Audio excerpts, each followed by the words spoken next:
Yeah, I just came on here quickly to talk about the new age of Aquarius. We're pretty much jumping right straight into here at the end of 2020. Now, 2020 itself has been a really intense year. I think it's probably even more intense than um, 9/11. Now, 9/11 was more of a 3D change and shift in dynamics, reflected more of the financial part of our lives. And then we have this pandemic that is going on that's leading into this age of Aquarius. And really, it's challenging who we really are because age of Aquarius is all about who you really are. It's shedding away layers of projections that we may have placed upon ourselves, not necessarily that we placed them on ourselves, but have been put there, whether it be from society or family, whatnot. It can even be internal, not eternal. So what I'm getting at is, all these shifts that have happened in 2020. I know, like mid-year, it shifted me more into masculine energy, where prior to that was more my feminine energy. And now since that shift took place, um, I've been more balanced. Um, but I'm it's really hard for me to put into words some of the things that I'm going through because I'm going through them. So when it comes to me actually talking about them, I don't really have the words for it yet.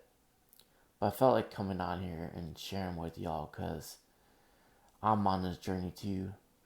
And I always tell everybody it's all about who we are and being more connected to who we are. The more connected we are to ourselves, the more we're connected to everything else that's around us. Because everything that we experience in this world is a reflection of us. So all the things I've been experiencing the last couple of days have been make me really dig deeper into myself in ways that I didn't before. And some of the things I'm seeing are not that great, and I'm dealing with them as they come up. And like I said, I'm still processing them, so I'm not able to really express in words the things I'm working on.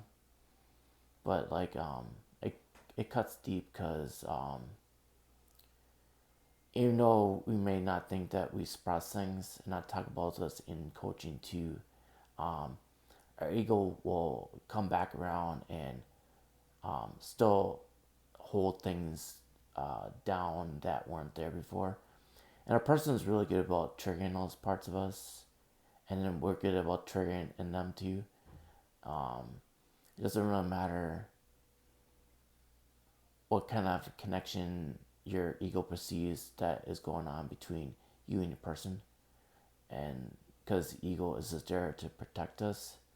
And right now, with everything that's going on right now, it's really hard for me to even sit with myself to find out what role my ego is playing in this. And it's really challenging. I mean, whenever I coach people, I understand the challenge. I express the challenge. And it's not like any of us are free from the challenge. I just help people with in coaching. I just help people come into a more realization of how their ego interacts with them. Because sometimes we need someone outside of us to see how our ego is playing out and having their perspective, and then we take that perspective and then we take from it what we need from it, and I always find a way of growing with it.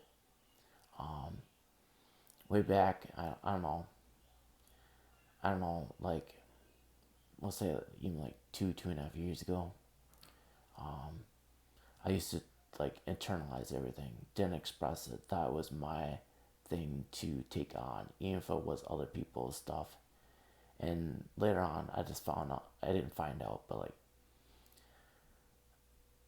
I discovered this about myself that it was just part of my codependency because when I helped other people, then I can somehow feel better about myself.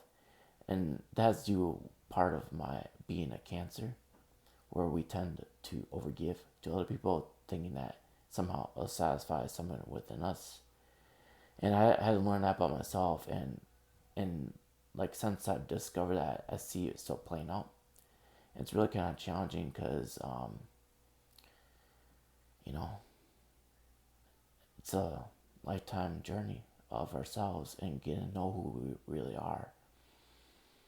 And we live in a dualistic world, which I always state all the time. And in this journey, I just see more and more of that duality within me too, and like how my ego plays a role in that, how my essence plays a role in that, because those are the primary drives within our lives. Not necessarily our essence. Our essence is who we are. It's a part of us that's always whole and complete. It's just here for the human experience. So like the thing that's gonna challenge our connection to who we are is our ego, because it doesn't understand that connection in the first place. It's just programmed to protect us physically. And that connection goes far deeper than physical reality, 3D reality. It's it's infinite. It has no limitations. We're just here for the human experience, and we interact with this 3D illusion at the same time. Why do I say illusion? Because we create our reality here. So at this moment right now, things that I am going through right now, really looking within myself to see what I did to create these situations I'm facing that, and also knowing that if I have created them, that I have the strength to get through them too. That's why the strength card is so important in tarot. We need strength in every part of this journey that we're on. Well, I love you a lot, and I'll talk to you later. Bye.